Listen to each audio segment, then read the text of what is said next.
I'm Ethan Cole, 34 years old, founder of Cole Marketing Group, and every morning I unlock the glass doors to my office and think, I built this.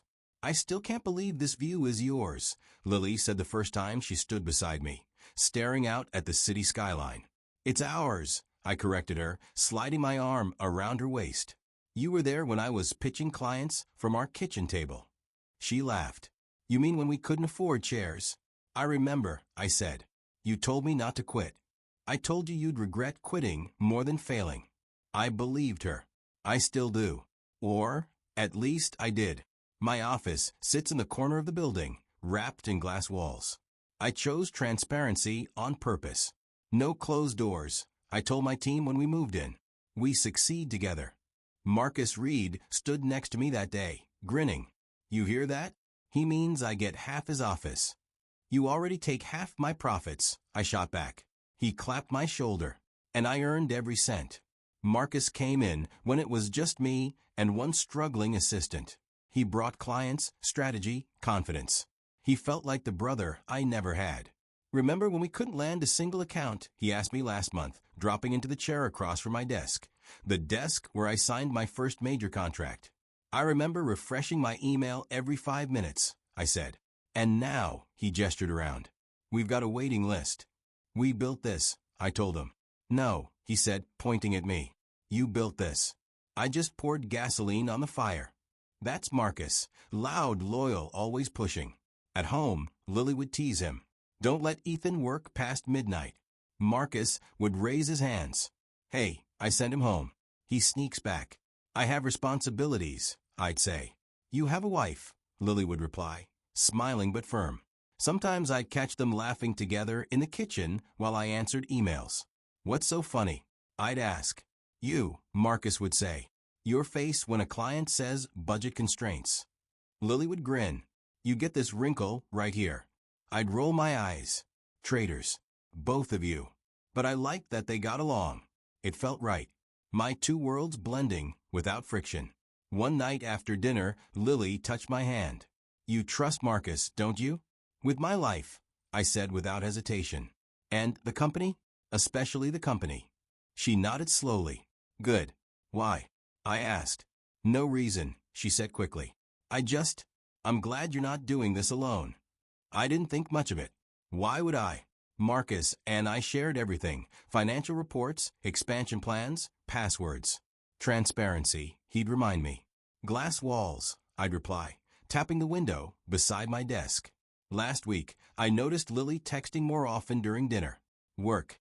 I asked casually. Just stuff, she said, flipping her phone face down. You hate when I say that, I joked. Yeah, well, she smiled. Now you know how it feels. I laughed. I didn't press. Yesterday afternoon, Marcus leaned against my desk. I might stay late tonight. Need to finish projections. I'll probably head out early, I said. Date night. Don't cancel, he warned. I won't. Lily met me at the door that evening in a blue dress I hadn't seen before. You look incredible, I said. Flattery won't make you check your email less, she replied. I'm serious. She softened. Thank you. At dinner she seemed distracted. You okay? I asked. Yeah, she said quickly. Just tired. You've been tired a lot lately. So have you. Occupational hazard, I said. She reached across the table. Promise me something. Anything. If things ever get too big, too complicated, you'll tell me? Of course, I said. There's nothing you don't know. She held my gaze a second longer than usual. Right. Later that night, after we were home, I patted my pockets. Damn. What? Lily called from the bedroom. My laptop charger. I left it at the office. Can it wait? I've got an early meeting. I need it. She hesitated. Now, it's 10 minutes away. I'll stay up, she said. You don't have to. I want to. I drove back through nearly empty streets, thinking about expansion, about hiring 2 more strategists, about how far we'd come. The building lobby was dark, security half asleep. Burning the midnight oil again, Ethan? The guard asked. Story of my life, I replied. I rode the elevator up alone. The hallway lights were dimmed, but as I turned the corner toward my office, I stopped. The lights inside were on. That's strange, I muttered. Marcus said he might stay late, but he usually texted. I stepped closer, my shoes quiet against the carpet. Through the glass walls, shadows moved. I froze. A low thud echoed from inside my office, the office with the glass walls, the city view, the desk where I signed my first contract. Something felt wrong. My hand hovered over the door handle, and I listened.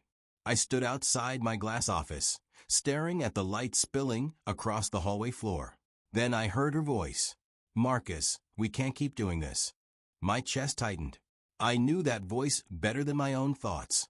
Lily, you think I don't know that? Marcus replied. But every time I try to pull away, you. I didn't wait. I pushed the door open. The sound of it slamming against the wall echoed like a gunshot. They jerked apart. Lily was sitting on my desk. My desk. Marcus stood between her knees, his hands still on her waist. For a second, none of us spoke.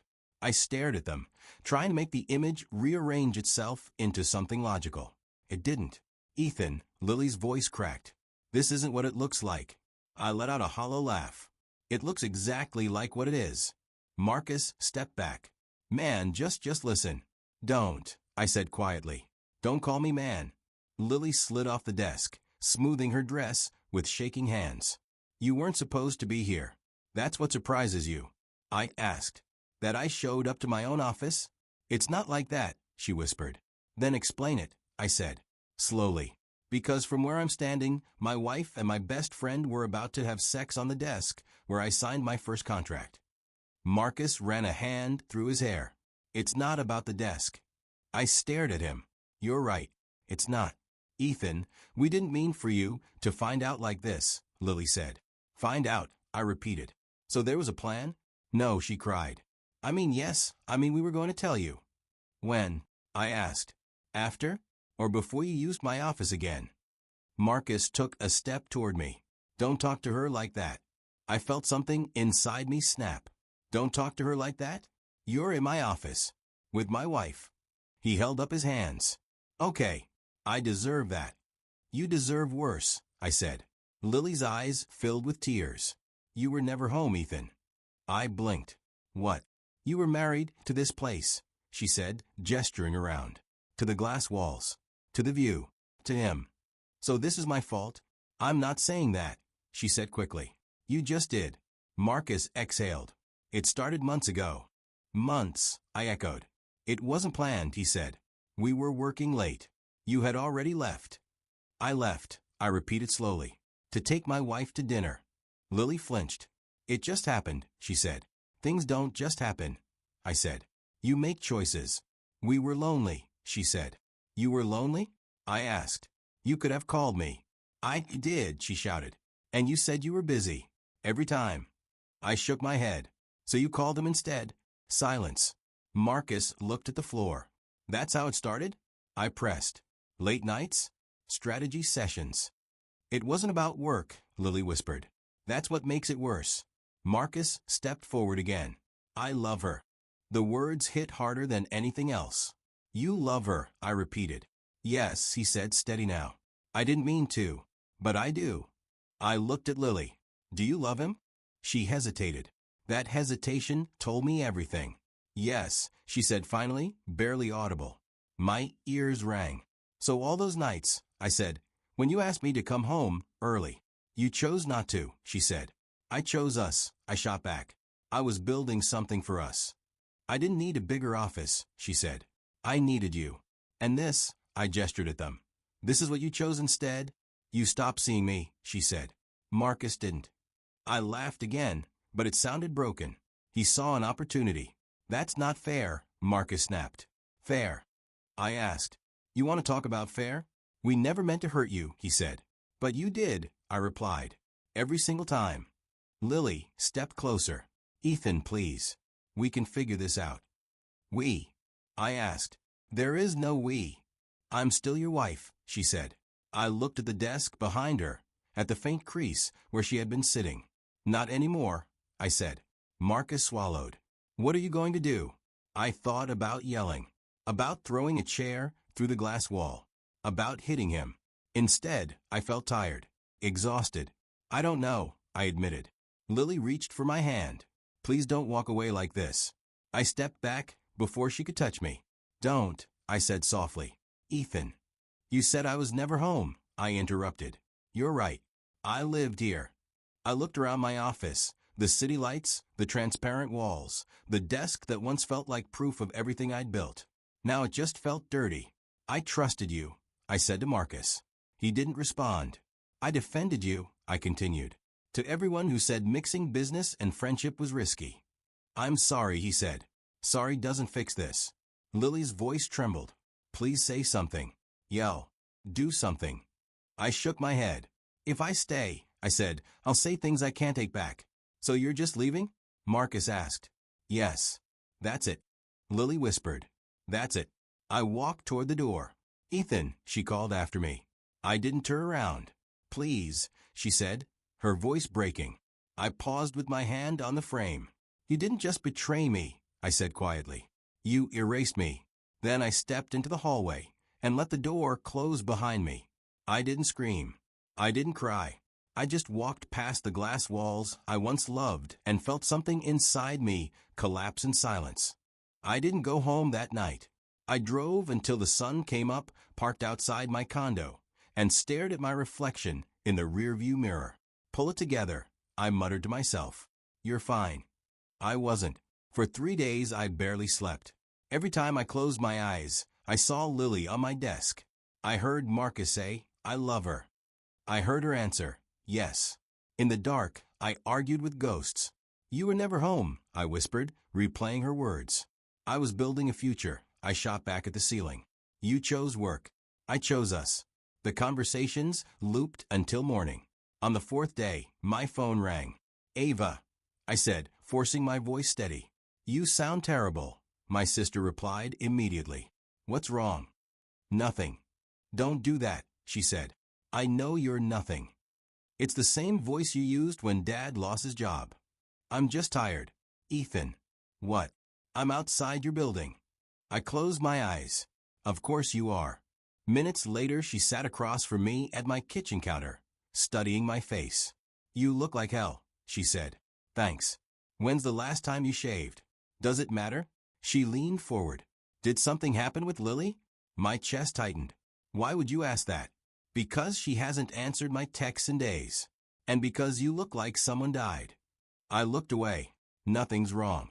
Lie to someone else, she snapped. Not me. I stayed silent. She softened. Talk to me. I swallowed. If I tell you, you can't fix it. I'm not trying to fix it, she said. I'm trying to stand next to you. That did it. They're together, I said quietly. She frowned. Who? Lily and Marcus. The words felt poisonous. Ava blinked. You're Marcus. My Marcus. How do you know? I walked in on them.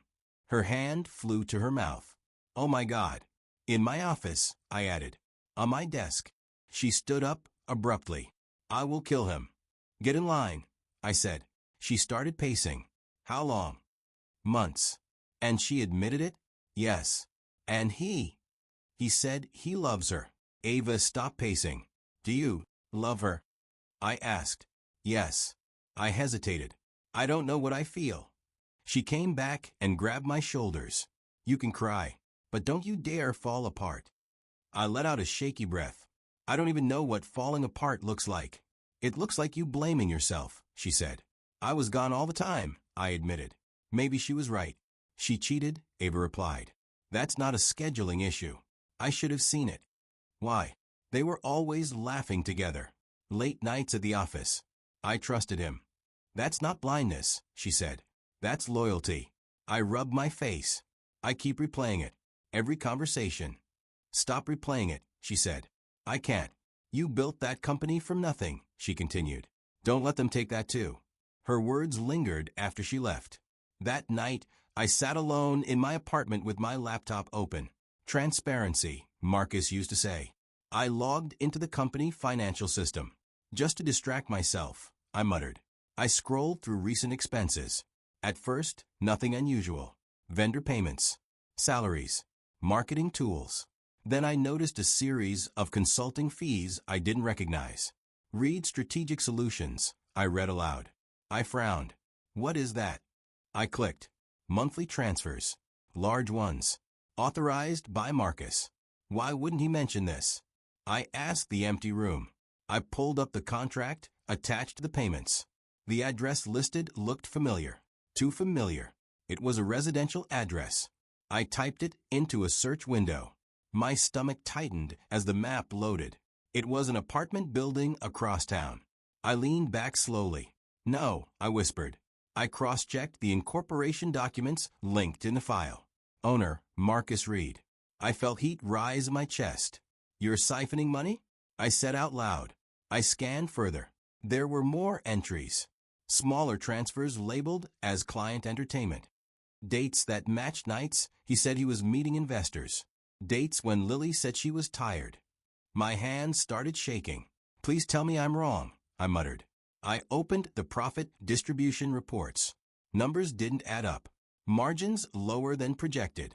Expenses higher than they should be. How long? I asked the screen. I clicked into archived records. The pattern stretched back 6 months. 6 months of quiet withdrawals. 6 months of lies. I stared at my reflection in the black edge of the monitor. Was I that distracted? I asked myself. My phone buzzed. A text from Lily. Can we talk?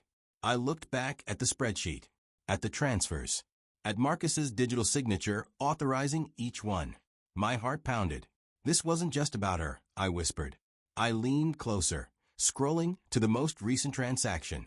It was dated yesterday, approved while I was at dinner with Lily. The amount made my stomach drop, and I finally understood that I hadn't just lost my marriage. I might have lost my company too. I stared at the beneficiary line on the incorporation document. Beneficiary, Lily Cole. My breath caught. No, I whispered. No, no, no. I refreshed the page like the truth might change. It didn't. I clicked deeper into the filings. Reed Strategic Solutions. Managing Partner, Marcus Reed. Secondary Beneficiary, Lily Cole. This wasn't an accident, I said out loud. My chest felt tight, but the ache from the affair was fading. Something colder was replacing it.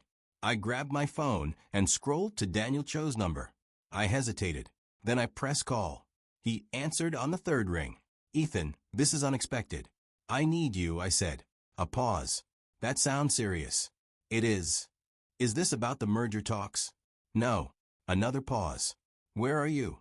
At home. Come to my office, he said. Bring whatever you're looking at. An hour later, I sat across from him in his quiet, dimly lit office. He adjusted his glasses.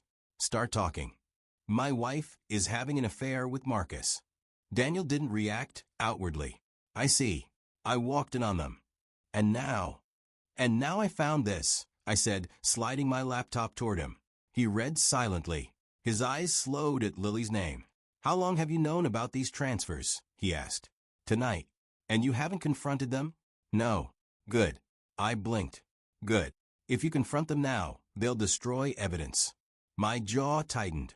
So what do? We let them think you're still blind. I leaned back. Blind.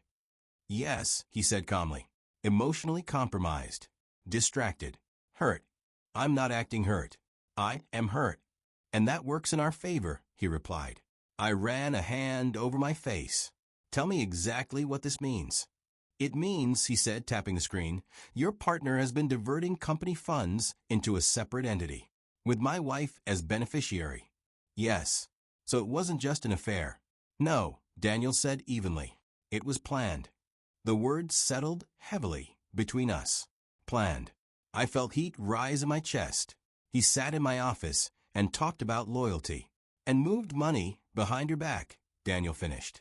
Can I press charges? Eventually. Eventually. I snapped. Calm down, he said. Anger is loud. Strategy is quiet. I forced myself to breathe.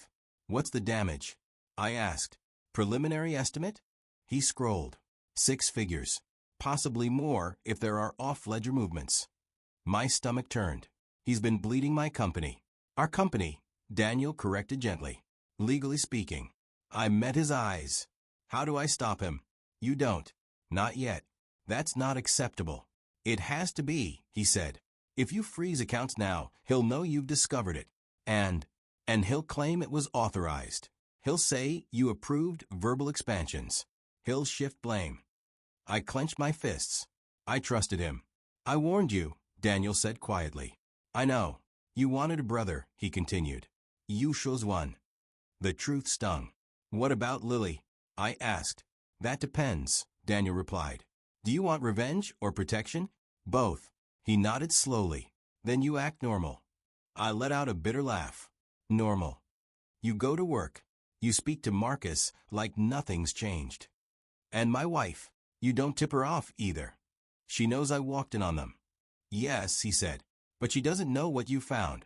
I looked down at the screen again. Transfers. Signatures. Dates. This is theft, I said. It is. And conspiracy. It could be argued that way. I stood and began pacing. He used my love for her. Daniel watched me carefully. Rage will make you sloppy. I'm not sloppy. You were, he said. Now you don't have to be. I stopped pacing. What's step one? I asked. We document everything, he replied. Quietly. Step two. We monitor new transfers. And step three. When the evidence is airtight, we move. I met his gaze. And if they suspect, they won't, he said. Because you're going to look heartbroken, not calculating. I almost smiled. They think I'm shattered, I said slowly. Good, Daniel replied. Stay that way. I sat back down. What if they try to move more money? They will, he said. People who think they're winning get greedy. And when they do, we let them. I nodded, feeling something shift inside me. The pain was still there, but it wasn't steering anymore. Can you protect the company without alerting him? I asked. I can start legal safeguards, Daniel said. Internal audits under routine compliance. Quietly. Always. I closed my laptop.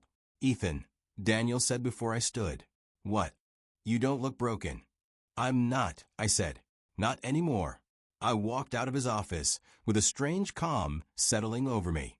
They thought they had betrayed a distracted husband. They thought they had fooled a trusting partner. I got into my car and stared at my reflection in the windshield. You wanted me blind, I murmured. I started the engine. Now you'll see exactly who I am. And for the first time since that night, I didn't feel powerless. I felt patient. I walked into my office Monday morning like nothing had happened. Marcus looked up from his desk. Ethan, you good? Why wouldn't I be? I asked evenly. He stood and crossed the room, hand extended. Just checking. I stared at his hand for half a second too long, then shook it. We're partners, right? Always, he said. Yeah, I replied, holding his gaze. Until the end. Something flickered in his eyes, but he smiled. That's what I like to hear. Lily showed up around noon with coffee, like she used to. I thought you could use this, she said softly. Thanks, I answered, taking it. Her fingers brushed mine. Can we talk later? About what? Us.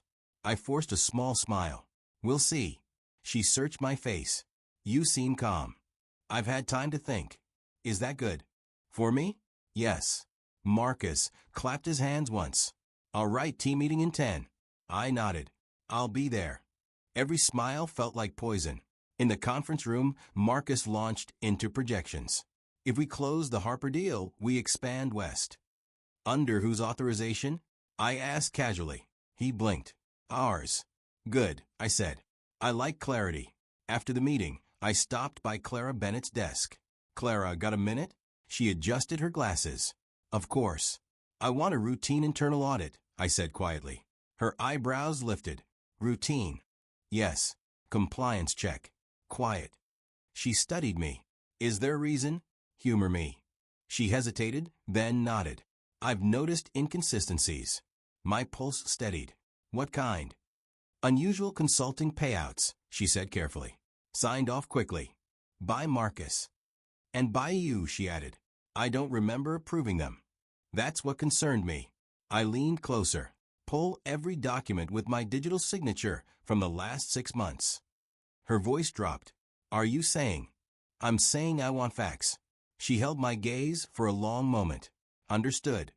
That afternoon, Marcus leaned against my doorframe. You've been quiet. Thinking, I replied. About Lily? Among other things. He exhaled. I never wanted to hurt you. Funny, I said. Intent doesn't erase outcome.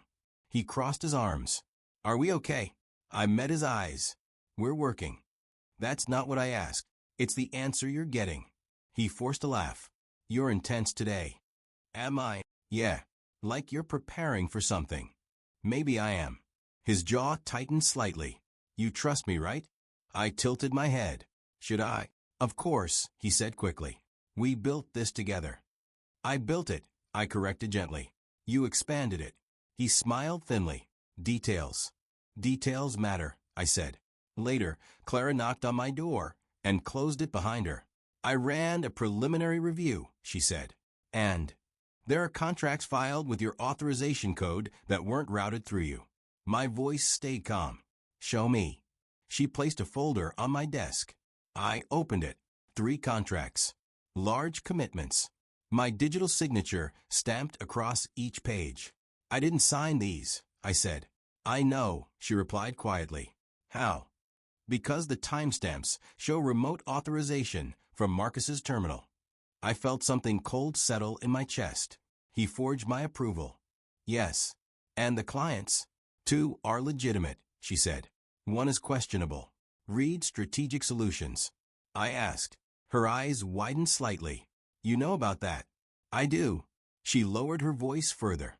I didn't want to assume anything. You're not assuming, I said. You're observing. She straightened. What do you need from me? Discretion.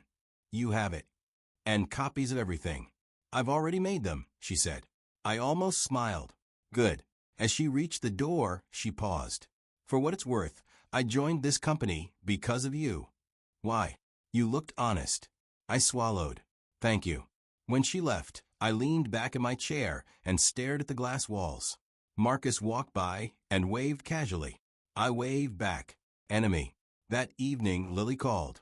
Are you coming home? I'll be late, I said. A pause. You used to say that every night. Did I? Yes. Maybe I meant it.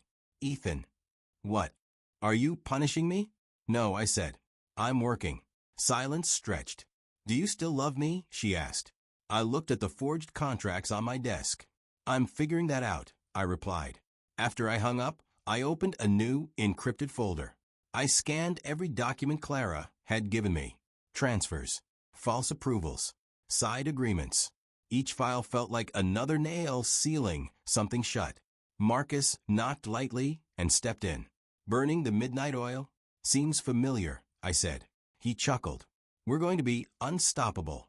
I looked at him steadily. Yeah. Partners, he added. Until the end, I repeated. He smiled and walked out. When the office emptied, I opened my email and drafted a message to Daniel. Subject, evidence package, phase 1. I attached the files. My hands were steady now. Not heartbroken. Not shocked. Focused. As the upload bar filled, I whispered to myself, smile. Because tomorrow I would shake his hand again, and he would have no idea that the end had already begun. I chose Friday at noon. Big investor confirmation? Marcus asked when I sent the calendar invite. Major, I replied. This secures everything. He grinned. Finally, Lily texted me that morning. Are we really doing this? We are, I answered. At 11:55, I stood in my glass office and adjusted my cuffs. Marcus walked in first. You look confident. I am. Lily followed, eyes searching mine. Who's the investor? You'll see. At exactly noon, Daniel entered with 2 board members, Howard and Priya. Marcus blinked. What's this? You said investor meeting, Lily added. It is, I said calmly. They're invested. Howard took a seat without smiling. Priya placed a folder on the table. Marcus laughed lightly. Okay, what's going on? I walked to the door and turned the lock. The click echoed. Marcus's smile faded. Why lock it? So no one interrupts, I said. Daniel folded his hands. Let's begin. Marcus looked between us. Ethan. I slid a stack of printed bank transfers across the table. Recognize these? He glanced down. Operational expenses. $680,000? Howard asked sharply. Marcus stiffened. Growth requires risk. Through Reed Strategic Solutions. Priya asked. Lily's head snapped toward him. You said that was temporary. I met her eyes. Temporary theft. It's not theft, Marcus snapped. It was strategic allocation. Under my forged signature? I asked. I dropped the contracts in front of him. His face drained of color. Where did you get these? From my own servers, I replied. Daniel spoke evenly. Remote authorization from your terminal. Time-stamped.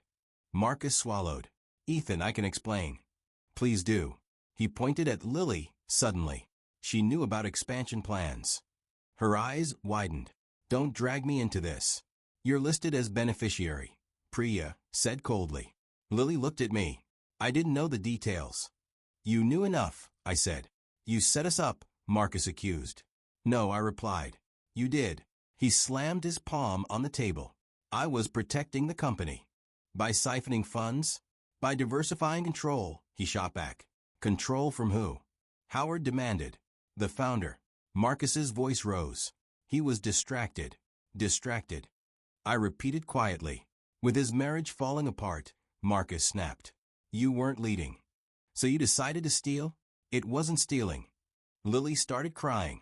You told me it was restructuring. You signed as beneficiary, Daniel said. She turned to Marcus. You said it was paperwork. Marcus glared at her.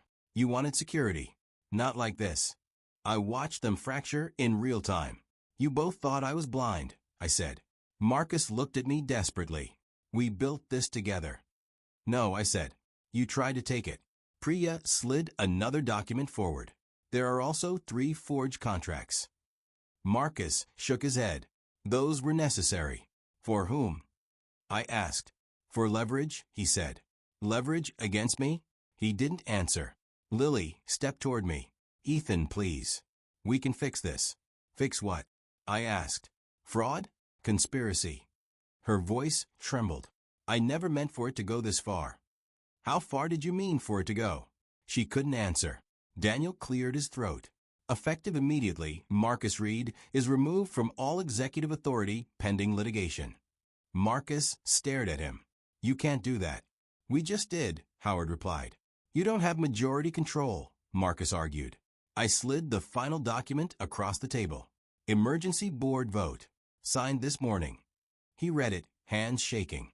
You planned this. Yes. You pretended everything was fine. Yes. His voice cracked. You played me. I leaned closer. You underestimated me. Lily reached for my arm. Don't do this. I stepped back. This is already done. Daniel continued. A civil lawsuit will be filed for financial misconduct and breach of fiduciary duty. Marcus looked at Lily wildly. Say something. She whispered. You said we were safe. You said you trusted me, he shot back. I trusted him, she cried, pointing at me.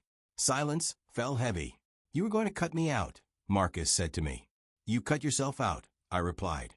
He looked around the room, cornered. We can settle this.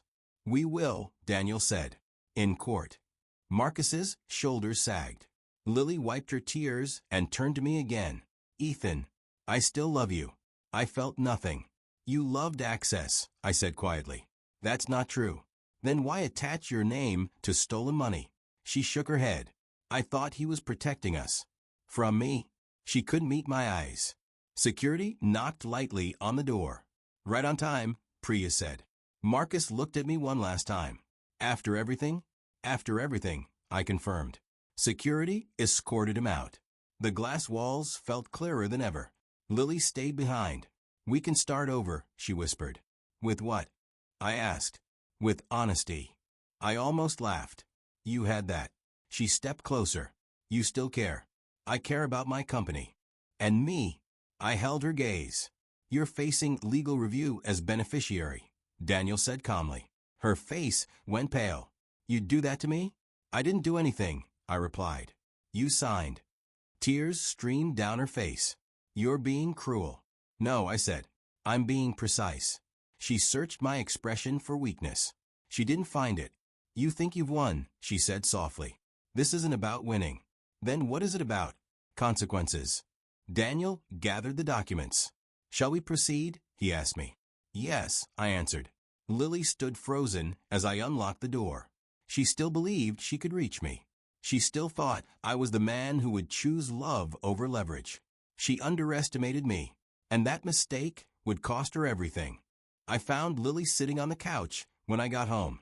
She stood as soon as I walked in. "We need to talk."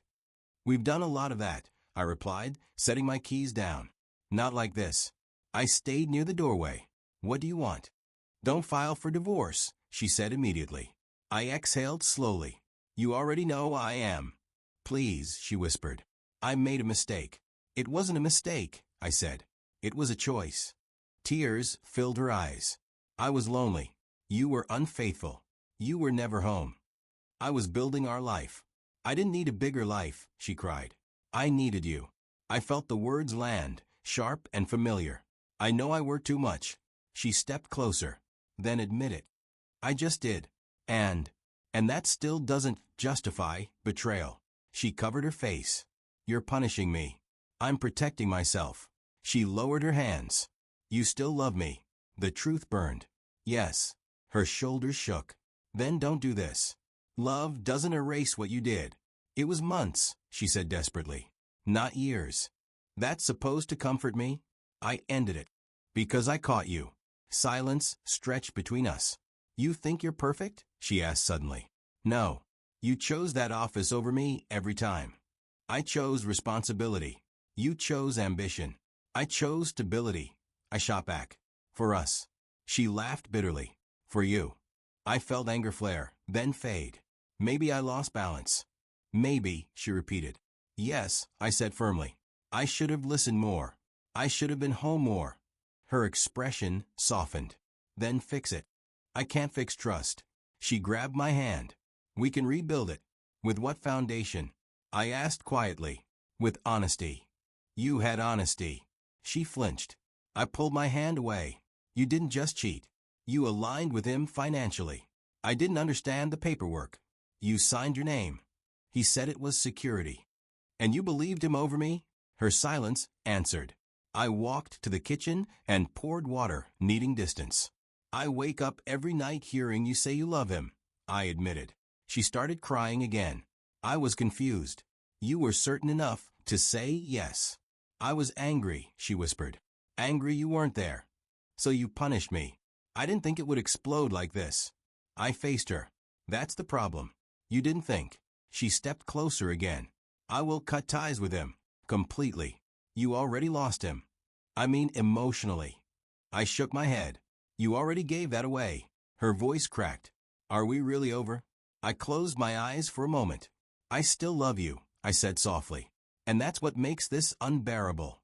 She reached for me again. "Then choose us." "I am choosing," I replied. "I'm choosing self-respect."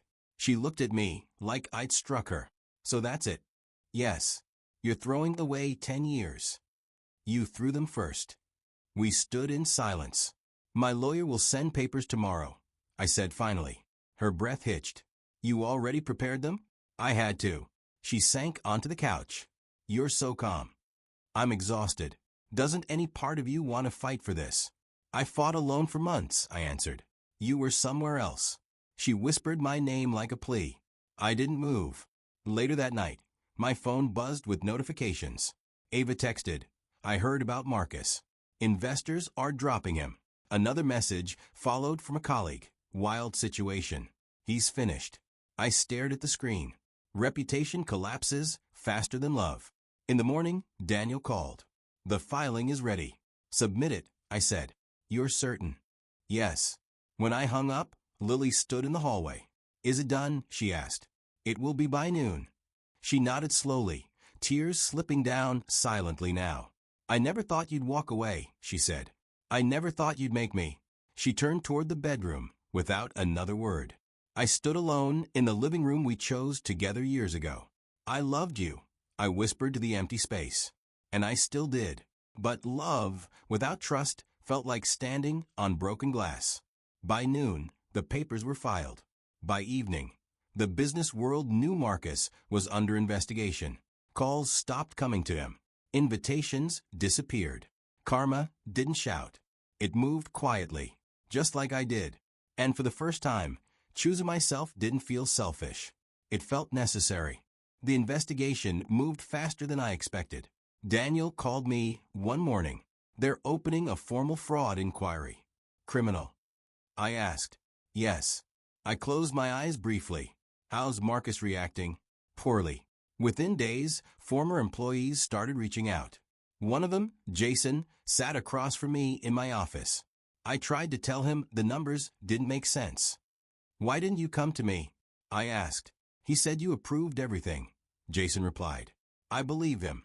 Another employee sent a written statement about pressured signatures and off-book meetings. Clara stood beside me as we reviewed the testimonies. This is bigger than we thought, she said quietly. I know. She met my eyes. We can stabilize this.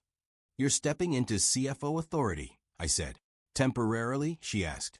Permanently if you want it. Her expression shifted from surprise to resolve.